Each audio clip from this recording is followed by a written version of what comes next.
Hi again, everybody. I'm Jamie Allison, and this is the Big Idea, Big Moves podcast. This is the destination for high performers. We talk to people from different niches, different backgrounds, just people doing really interesting things in their space, find out a little bit about their story and their journey, and hopefully apply some of those to our own lives as well. No, I have a really interesting guest coming up today. Just before we jump into that, if you know that you've been listening to the podcast for a while, you know that we have a sponsorship with Thirdsy. And Thirdsy creates natural products that help athletes and high performers get better quality rest and recovery from physical and mental stress. So their PM Recovery Collagen is melatonin free, it's sedative free, it's powder that just helps you get better rest in the evening and also supports joint and muscle repair at the same time. So if it's something that you're interested in, feel free to take a look at it. You can go directly to thirdsy.com, or you can go into our Instagram profile, and inside there you'll find a discount code and go ahead and take a look and see if it's something that might be interesting to you. So today, really happy to be able to talk with Margaux Alvarez today. She's a seven-time CrossFit Games athlete, NBC Titan Games participant. She was an American Ninja Warrior. She's done all those things from an athletic standpoint, but also has a real kind of entrepreneurial bent as well. She's a fitness and mindset coach and also a winemaker. So really different things kind of in your background, Margaux. So really interested to hear more about that today. Just, maybe before we even jump into that, thank you very much because obviously we've got lots going on. So thanks for taking the time today with us. Of course, I'm excited to be here. I'm looking forward to it. Yeah, well, I mean, you have a very differing kind of background, but maybe if we just start a little bit, you have athletics, you have entrepreneurship, you have all of those things, but where does that kind of drive and passion for kind of excellence, where did it come from? Like, where did that start for you? Yeah, I think that's a great question. I think it started at a young age. I was always very active. I was always involved in a variety of exercises or activities. Sports, my mom got me into like Taekwondo, did a little bit of ballet, horseback riding, did some golf, some volleyball. I was always active. I grew up in Montana. My sisters and I were always kind of outdoors. And so that, I think, activity or that outdoorsiness is kind of just in my blood and like part of who I am. And I think always being active and always trying to push myself and excel and challenge myself. I've always been drawn to activity and movement. And I think that's something that's kind of continued with me as I've gotten older. I really got into the kind of the health and fitness space. I would say as I was going to college, I didn't go to school for it. I went to school for corporate communications, but I was really kind of drawn to like the surfing, and I went to school in Hawaii. So being able to be outdoors and ended up getting to outrigger canoe paddling. So I've always been kind of either I've pushed myself in that, that kind of direction, but I've also been drawn to challenging situations. I always seem to find myself in a situation where maybe I'm not necessarily comfortable or I don't necessarily know everything that's going on, but I push myself to learn and, kind of expand those barriers a little bit further. I think that also applies within the business space. Again, didn't go to school for entrepreneurship. Like I said, more communications, but I found my myself going that direction just because I think I wanted to help and inspire others. And I think a lot of that kind of came from that feeling of maybe not being able to save my sister, having her pass away at a young age and having a transforming experience, not necessarily a good experience, but a situation that happened and learning how to handle that and figuring out how is the best way that I can handle it, but hopefully in turn take something that happened in my life and hopefully in turn give that to someone else and maybe give them the hope or their inspiration or just sharing my story to hopefully give them the ability to say, hey, like I'm struggling, maybe I can eventually get out of this through fitness, through movement, through exercise, etc. Yeah, So because I think that's an interesting part. I think for people listening is that kind of resilience component for you. I think that obviously as you kind of mentioned there, you've been through things that people maybe know you from seeing you at the CrossFit Games and things like that, and but also I think it is important kind of understanding that maybe some of that has come from building resilience. And is that something that you see? Like, was that already in you? Was it something that kind of was brought out with some of those instances? What's that been Great. like? Yeah, that's a great question. I think part of it did maybe kind of was pulled out of me through those situations. I know there's instances in life where I was challenged and wasn't able to succeed. One that sticks out of my mind is testing for my black belt when I was 12, and I couldn't break the board that I was supposed to break in part of my testing. And Yeah. I think just kind of feeling defeated and um, feeling just maybe like, hey, I can't do this. And the instructor, Chris Devine, he did a little drawing on the board and, told me something kind of inspiring and Yeah. kind of getting me in the mindset of like, hey, like you can do it and not let this be a defining moment of, oh, it's failure. You're never going to make it. And I think an instance like that allowed me to kind of rise to the occasion and saying, hey, like I might not be able to accomplish this, but I can continue to go. And I think again, with my sister passing, it was something that was devastating and learning and saying, all right, well, she is no longer here. I'm as much as I mourn and I wish she was here. I wish she could be part of this experience in life. At the same time, all right, she's no longer here. Hopefully, I can continue to live life for her. And hopefully, she gets to see kind of things maybe through my eyes in the spiritual sense, where whatever I can accomplish, it's something that maybe she gets to kind of live through me in a way. And I think that, again, that situation and that was something that pushed me, propelled me forward. Like, not that I don't have any other chance, but at the same time, it's like, well, she's not here. If I'm not going to do it for myself, I'm at least going to do it for her. And I think that was something that just challenged me and pushed me, and not only physically, but also mentally, emotionally, spiritually. And for me, just being able to share that story with people, I think that hopefully it gives them some.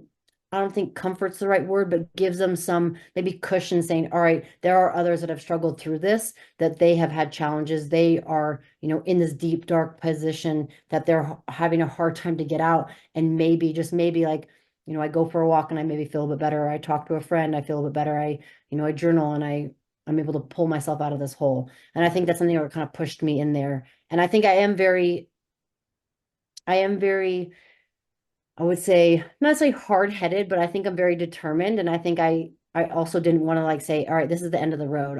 I'm going to keep going. I'm not going to give myself an option to quit. Maybe I don't continue down this path. Maybe I shift my direction by 2 degrees and I do a different path, but that's still going to give me the option to adjust, to adapt, to overcome. And again, I think in life, we're always going to have some sort of hurdle. We're always going to have a setback. We're always going to have a challenge. And that's been part of my message, not only for myself as a coach and a trainer, but also within my business. It's like we are going to have those challenges. You embrace them, learn from them. How can we adjust? And then, when we have those successes, celebrate the successes, embrace them and be happy, but also know that the time that we stand on the podium or the time that we get our degree is a small portion of time that we've dedicated towards that goal or that journey or that process. So it's like, all right, let's try to enjoy this process and journey as much as we can, because that's where we're going to spend most of our time. Yeah. Yeah. And how because you coach people and people are kind of inspired by seeing what you do as well. How important is it to have that to tackle mindset out of that? Because obviously people, would you'll be able to give them kind of what they can do from a fitness perspective and nutrition perspective and those things. But a lot of what you do, from what I see, is also kind of addressing some of those things that are about mindset and about the more intangibles around that. Where is that an extension that you just see as important from Yes. what you've learned? I definitely think it's important. I think it's also something that's hard to kind of measure sometimes. Mhm. It's like our mental strength, our mental resilience a little bit more? Like, has it improved 5% from last week or 10% from last year? I think it's hard to measure, but I think it's very important because we spend a lot of time talking to ourselves. Like, we spend the most time with ourselves. And if we are telling ourselves these negative things, or if we're having this negative outlook, our body's going to start to absorb that. We're going to start to have this, tension within our body. We're maybe not going to enjoy the day as much. Our outlook's going to be a little more negative or sour. And I think how we talk to ourselves, what do we tell ourselves, even if it's a small affirmation, like, okay, I'm grateful to be able to, walk on my 2 feet, or I'm thankful to be able to wake up today and have a roof over my head, or I'm able to make breakfast or provide for my kids or my family. And I think it's, even though those are small little things that might be comparable to the larger picture or the bigger picture, I think it's really important because I would say a good chunk, 90% of what we do comes from our mind, the thoughts we think, the things we tell ourselves, and that is going to have a direct correlative to our body, not necessarily in the gym, but anything, right? How our attitude when we wake up. And and I'm not to say like I'm perfect, like I'm always positive. Like, I try to focus on being positive, but we all have those days. So it's learning to catch ourselves and say, all right, cool. As much as I'm frustrated or I'm irritated or I'm struggling in this position, can I stop myself and can I make that quick adjustment to say one thing that I'm thankful or grateful for? And that's something I've worked with clients online and in person. Mindset and mentality is so important. And I don't think it's highlighted as enough as it is the physical aspect because people want Yeah. results and all the results will come physically. How do I look? What are my measurements? What's my weight? What are my body composition showing the pictures? But it's hard to measure like, all right, am I, mentally stronger by 5%, 10%? Am I a little more Yeah. positive this week compared to last month? So Yeah, yeah, only no, that week. and at the highest level where you compete as well, it can make a difference between somebody who does podium and doesn't sometimes as well about what you've done from 100%. that perspective. So, and actually, that part of it, if I mean, obviously, when you go to the CrossFit Games so many times and things like that, and you also, I mean, you have a wine that you do like all of these other things. How do you tackle that first, outside of what you would do with your clients? How do you kind of balance those things and somehow still be able to perform at an elite level? Like, do you change? Do you have seasons of how you look at things? Is it just different? And do you just make sure that your day is chunked out? Like, how do you approach that? For sure. A lot of it is coming down to like time management and organizing my day. Hmm. And like same thing, kind of seasons, whether it's, half a year, 3/4, a full year, 9 months. Especially when I was competing as a high level athlete within the CrossFit Yeah, space and launching my wine business, I yeah. had to be very diligent of what I was doing within time frame. So for example, I would get up in the morning for 2 hours in the morning. I would do paperwork or emails, trying to get licensing or figure out what I needed to do for bottling. Hmm. Then I gave kind of a hard cut of like, all right, by 10 o'clock, I'm in the gym, I'm eating breakfast, and then I'm in the gym, and then I'm training from like 10 to 4, making sure that I'm getting my training in for the next season or what I need to do for the next competition. And then I would take a break at the end of the night. Again, I would wrap up, do a couple more hours of work. Again, hey, I'm going to give myself 90 minutes, 2 hours. I'm going to wrap up whatever emails maybe I didn't get to or paperwork that I need to fill out. And then I'd kind of call it for the day. And it's hard because anyone that's done a variety of projects or have had multiple things on their plate, you might physically be here, but then you're mentally here. And then other days you might mentally be here and then physically here. So it's understanding and learning. A lot of that comes down to practice and repetition. Like it's hard, it's very challenging for sure.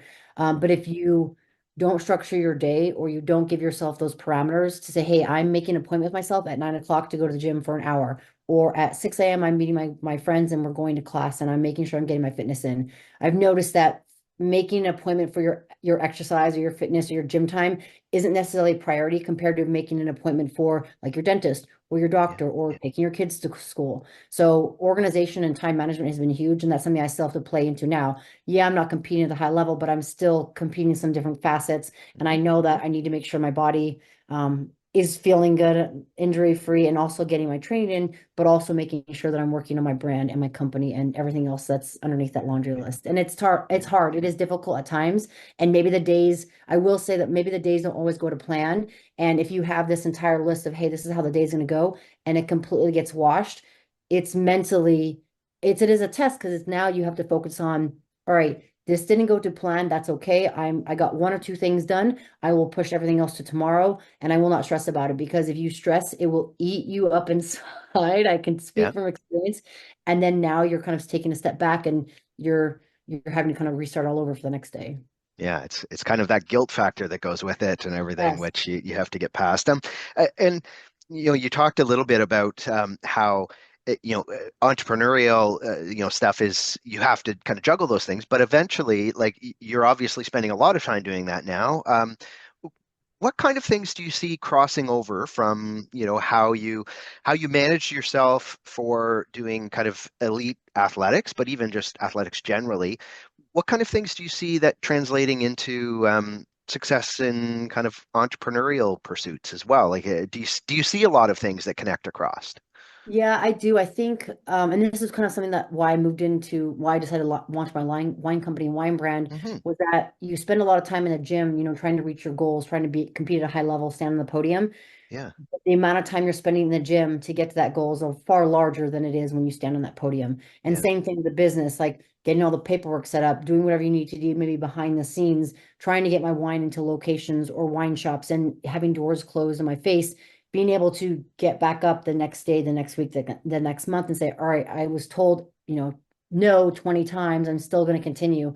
So I yeah, think the resilience with the mindset and knowing that it is a process is not going to happen right away is very important. And even now, as I work on growing my social channels and being able to build this online community, Mhm. it's like, all right, I would love to be able to, reach monetization on X and be able to reach a larger audience, but it takes consistent effort day in, day out to share workouts or to share educational tips or to engage with people. And I think no matter what route or ever like route or pathway you're going, it's Mhm. those small little accomplishments that you're doing each day that maybe they don't seem like they're adding up, but it's that patience and consistency that will add up in time. So I think that mirrors a lot of things in the gym, training, competition, even if you're not a high level athlete, variety of athletes, right? If you're trying to get a pull up, you're trying to be able to squat 100 pounds. It's a consistent effort that you're doing, the mobility, the strength sessions, the conditioning, everything you're doing to get there. It'll eventually get there. Again, reverse engineering, knowing, hey, this is my end goal. What do I need to do to get there? I think it's really important, whether it's in the gym, on your career, school, family, etc. So related to that, I mean, obviously we're heading into kind of a new year soon and all of those things. All the things that go with that, everybody kind of resetting themselves and whatever else happens there. But how do you approach goal setting? Because I'm sure lots of people now, this is what they start taking a look at, is just what do I want to accomplish in, and we talk a lot about kind of whole life success. So not just work, not just, our fitness or whatever it is, but I'm just wondering how you approach that about how do you find some balance, but also have kind of goals in more than one area of your life, considering you have, those different pieces that you're very active in, even professionally, kind of on both those sides. Yeah, that's a great question. So I would say in any facet, figuring out whatever goal it is that you're looking to achieve, like you want to run a half marathon, for example, or I Hmm. want to grow my social media channels. It's finding kind of the end goal and then reverse engineering and having that macro goal and then having the micro goals. So I think for a lot of people, it's like, all right, I have this physical goal. One is putting it somewhere physically that you see it every single day on your phone, in your mirror, in your bathroom. That visual representation of that goal, I think, is very important. We are, as humans, we see everything. We've been doing this for centuries, and what we see, our brain processes. And I think the more we see it, the more it reaffirms that, the more it kind of locks it in. And then allowing ourselves to reverse engineer it, saying, all right, this is my end goal by this date. What do I need to be doing to get there? So those big macro goals, I think, is important. Like, hey, I want to lose 10 pounds in 2025. And then look at the micro goals. All right, so the micro goal will be I need to work on getting 1 gram of protein per pound of my desired body weight each day. And if we're not there, that's okay. We're slowly going to get there and like essentially giving it week after week to slowly get to that weight or that number of protein grams of protein, excuse me. And I think the macro goal is important to see where we're working towards, but the micro goal gives us these small celebratory successes as we work towards that. And I think for some people, they give them this like lavish goal, but then we don't really necessarily allow ourselves to celebrate anything until we get there. It's like, oh, I'm not going to be happy till I get that. But the problem is that goalpost will eventually move. It's like, well, now I want something else. It's like, well, you never really celebrated that first goal you got to. So I think the micro goals and having small little weekly or monthly goals are important to get to that macro or end goal. Yeah, it's interesting that you say that because we have the same thing where I think a lot of people who are successful, or at least what people perceive as successful, do have that kind of a system where there's a bit of a breakdown in smaller pieces, and then it's remembering to make sure you celebrate those. Mhm. The other thing that a lot of people I think forget as well is celebrating where you are and where you've come Oh, from, because I think a lot of people, there are so many people, especially who enjoy doing goal setting and things like that. It's all about the where's the next thing, where's the next thing, without forgetting that, or without remembering kind of what you've accomplished in the previous year and things like that too, or that previous time period, because everybody has progressed for, in one way or another they have. So, yeah, that um, so self-reflection is very important. I don't think a lot of people do any of that or do much of that. yeah. That can be self-reflection, just like writing down your thoughts, talking with yourself or talking with someone, but self-reflection is very important. Yeah, yeah. And when you've went through this, how do you, because you have to learn stuff. I mean, doing entrepreneurial stuff, I know you probably are thinking, okay, a lot of the time you have to learn on the fly as you do a lot of this stuff. Yeah. How do you approach that? Have you had role models in different areas? Do you just kind of bury yourself in trying to learn? How do you approach it? A little bit of both. Definitely learning and kind of going through the process. Obviously, that's one of the best ways to figure it out, but also Yeah. can be very blinding in a way because you don't really necessarily know where you're going. So Hmm. talking to other individuals or people in the same space, whether it's the wine industry, whether it's the fitness, talking to them, having conversations, whether it's a mentor or someone that has maybe walked the path already, or they've done that and they maybe shifted and they say, hey, this is what I've learned. I think it's very important to communicate and have conversations, but it's also important to research and learn. And I think there's a disconnect sometimes of like, theory and what people are saying. Like when you go to school and, hey, this is what it looks like. But then when you actually get into the real world, it's like, well, that's a little different than what you're Yeah. speaking. But also it's perspective too. Like a lot of people that I've listened or read books on or podcasts or read articles, they may be giving me one perspective, but we don't know the backside. Like, did they have an investor that helped them? Did they have someone that fronted the money to be able to do this and the capital and the resources? That's going to make it a lot different story and pathway than someone that's maybe a small business like myself, where maybe I didn't have those resources and I didn't have that. So I think some people, you imagine this is what it's going to be like, and then you get there and you're like, this isn't at all what it's like. So it's Yeah. Yeah. knowing that what you're reading, what you're seeing, taking it for a grain of salt, seeing what layers and what things you can utilize, but also know there may be some items that might be completely different and be 180 degrees opposite of what you're reading or seeing, and knowing that, hey, that's okay.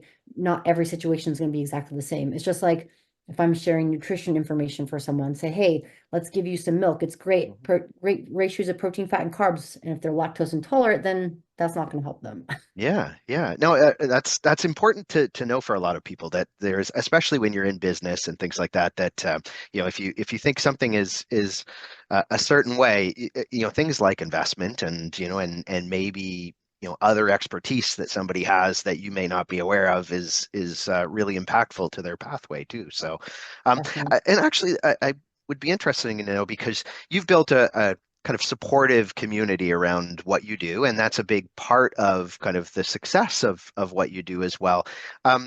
Is do you have like somebody there's lots of people who listen and think, okay, how do I build that type of community? Because I see somebody kind of who does that really, really well, and some of that may come from your schooling, and but it may also probably come from a whole bunch of other things that you've done. Do you have things that have really worked for you in kind of building and connecting your community? Yeah, I think one that's very important is being authentic and genuine and being truly yourself. And I think that was something that I tried to stress, whether no matter whatever it was, like I'm going to genuinely be myself, I'm going to be authentic. And I think not only in the in-person situations you're creating that environment, but also online and engaging and responding to people. And it's tough because there's usually a lot of positive out there. And so I would say focus on the positive, focus on, providing education for people. There's kind of three pillars that people talk about, like entertaining, right? The entertaining component, the inspiration component, inspiring, and then education. So how do you educate? And I think education and inspiration are definitely my two strong suits. Like I think I'm entertaining, but I don't think I'm actually entertaining. But I really focus on the education aspect. And I think if you're providing value to someone, I think that's really important. But it also takes time to build that trust because there's so many people online saying you should do this or you should buy this, and it's hard to filter that out. And I think people, as much as it's like it's a platform, right? You have your phone or your computer, and you're not necessarily able to necessarily connect. You can kind of get that vibe, like, are they genuine? Are they authentic? Are they real? Or are they just, spewing crap to me? And I Yeah, think some people can see that, but I think it's really important to just, stick to who you are, engage, connect with people, be authentic and real. And there's going to be the haters, there's going to be the negativity. And I would say don't lean into that. Like you could acknowledge and say, hey, thanks for making a post and, like contributing to the algorithm, but focus on the positive people and it will grow. It will take time. And I yeah, think that having a community is very, very important. And that's something that when I've worked with clients, whether it's, big seminars or one-on-one, I think it's important that what you're surrounded by or who you're surrounded by is also very important. If you have a toxic environment and they're pulling away from your success, it's going to be very hard to kind of detach yourself from that.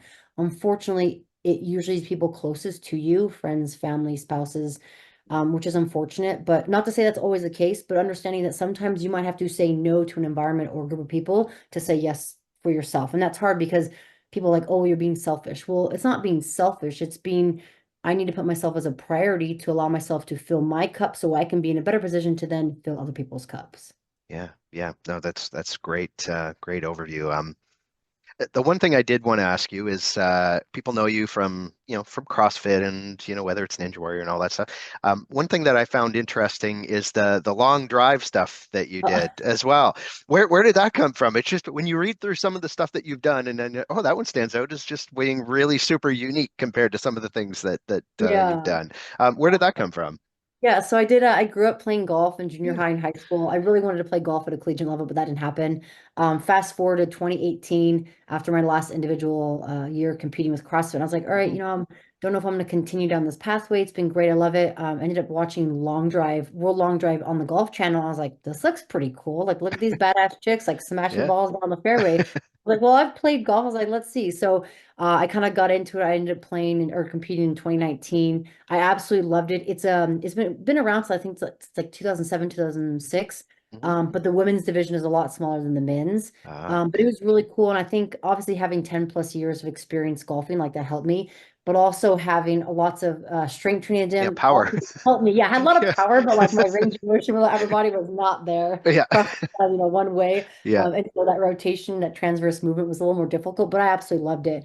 And Yeah. so I like to kind of like I mentioned earlier, I like to dabble and explore and expand my bubble as much as I can, Yeah. getting to long drive, learning how to ride a Harley, learning how to shoot guns. I think for me it was just how can I put myself in an environment where I can grow and learn and be better, but also be well-rounded and not just be in one box. I think that's something I've always been drawn to. And I also think we have this one life. Like we are not guaranteed next month, next year. And I think obviously the situation with my sister and her passing at a young age in a car accident really instilled like, hey, we're not guaranteed this time we think we have. So what can I do to make the most of it for myself, but hopefully also get to experience such as situations with, people that I care about around me.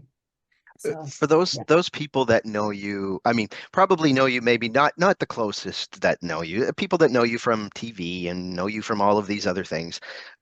Is there something that people would be surprised about you that, you think that, okay, they would have no idea that I am like this or that I do this? Is there something that stands out as, oh, okay, this would be surprising to most people?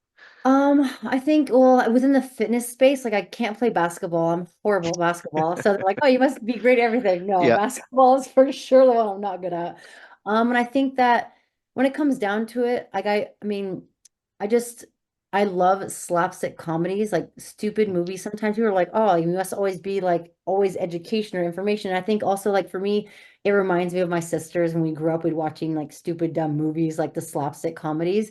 But I yeah. think that it really instills like the ability to just like laugh and be yourself. And I think we are all goofy in our own way, and nothing's wrong with that. I think, social media is portrayed like, oh, we need to be this pristine, perfect, shaped person. And it's like, no, like life is dirty and life is chaotic. And I think that's okay to embrace. Like it's okay to like be yourself and know that nothing is ever going to be perfect. There is no such thing as perfect. But if you are, genuine to yourself, I think that's really important. So I try to, especially I try to put like professional stuff out. So I think that's something maybe people wouldn't know is like the slapstick dumb comedies that I love. Yeah, That yeah, maybe yeah. you don't know. Well, Plus, it I it mean, maybe never showing a video of me playing basketball. Maybe I should just do it. So maybe you should. basketball's Maybe not my that's the jam. most authentic Marco you can be. Yeah, There you go. exactly. If I'm being authentic, let me show you what I'm not. Um, so what we always ask everybody when we come on is to leave the audience with a couple of things. There's been lots today, so I'm sure that's already been done. But maybe because it is the start of the year, and one of the things that I think people struggle with a lot is part of it is goal setting, in which we talked a bit about, but maybe just how people can stay, you can create good habits and maybe create some accountability around that. Do you have any kind of tips as to, or things that you think really work to help kind of after that first week, after that second week, to keep yourself kind of accountable and create some good habits? Yeah, I think picking one specific thing and focusing on that, I think that's really important because if you give yourself this laundry list, it can be very overwhelming and it's like, oh, well, I don't know where to start. So then you never start. So I think one simple task, and I did this challenge last year and the new year, and I'm going to be doing it again as part of my New Year's challenge for January. But it is essentially walking 1.5 miles, or if you want to run or ruck or go longer, that's totally fine. But get at least a 1.5 mile walk in every single day. So giving yourself that one specific task, writing it somewhere where you visually see it, phone, bedstand, mirror on your bathroom, whatever, and then being accountable to that. And I think the hardest part is being accountable and like a mirror, like you're looking at your reflection and our ego can get in the way. And it's like, oh, I'm so busy. I do this and do that. Like 1.5 miles might be 30 minutes, might be 45 minutes for some people. Maybe it's an hour for some people. But if you make that commitment and stay committed for that time frame, again, I'm giving January as this New Year's challenge, right? But Yeah. at minimum 21 days because it's about 3 weeks, takes about 3 weeks to build a habit. But if you can Write down that single goal, see it every single day, hold yourself accountable, whatever reason. If you got to get up at 5 in the morning to do it, you got to make, time during your lunch break to do it, walk around the office as many loops as you can. But doing that consistently will build a habit. Then from there, that will allow you to piggyback onto another goal that you might have. So focus specifically on that one goal, be accountable, create a plan of action that's going to help them. What are you going to do to execute it? Also review your work. You're like, hey, if I do this in the afternoon and evening, it's harder to get done. So maybe I switched around and do it in the morning. And then just know it's a process, right? The first few weeks, you're like, this is horrible. I hate it. I don't like this. But by halfway through, you're like, man, this is really cool. I feel so much better. If you're able to go outside, you get that sunlight. So it's just being patient, being accountable, and sticking to that goal. Yeah. So one Okay. goal, go Well, first. great, great, great advice. Well, thank you very, very much for them, Margaux. If You're if welcome. people, I mean, the other thing will be that obviously people will want to, follow you and what you're doing. Hopefully, see maybe a basketball video or two. A basketball Um, video. but if they want to find out more about your programs and kind of how they can tap into some of those things, what are the best ways of being able to do that? So they can either check out my website, which is margauxalvarez.com, just my full name, or Yeah. if they're on, LinkedIn, Instagram. Well, Instagram and Twitter is 321go, the GAUX, my handles. But if you type my full name, Margaux Alvarez, it'll pop up on there. Yeah. But I'm on all platforms pretty much. So wherever channel, TikTok, Instagram, Facebook, Twitter, X, LinkedIn, YouTube, all that. Yeah, congratulations that you're on all those Yeah. things. It's a lot of work. That's hard I'll too. say that. It is a lot of work. So what we'll do is we'll put those in the show notes as well. So if somebody missed that or wants a specific platform, then we'll have all those on there, and they can follow you. And I would say definitely take a look. I mean, you've got some really good different types of programming too, depending on kind of what people want, whether it's everything from one-on-one to to other kind of setups that you have. So check that out. And if you haven't hit subscribe on the podcast, do that now. We have great people every week, just like Margaux. But again, this is great. It was great timing because I know we're going to head into a time where lots of people want to hear this kind of stuff and hopefully use some of it as inspiration. So again, thanks for taking the time with us today, Margaux. Of course. Thank you for having me. I appreciate it. All right. And everybody else, we will talk again soon on Big Idea, Big Moves.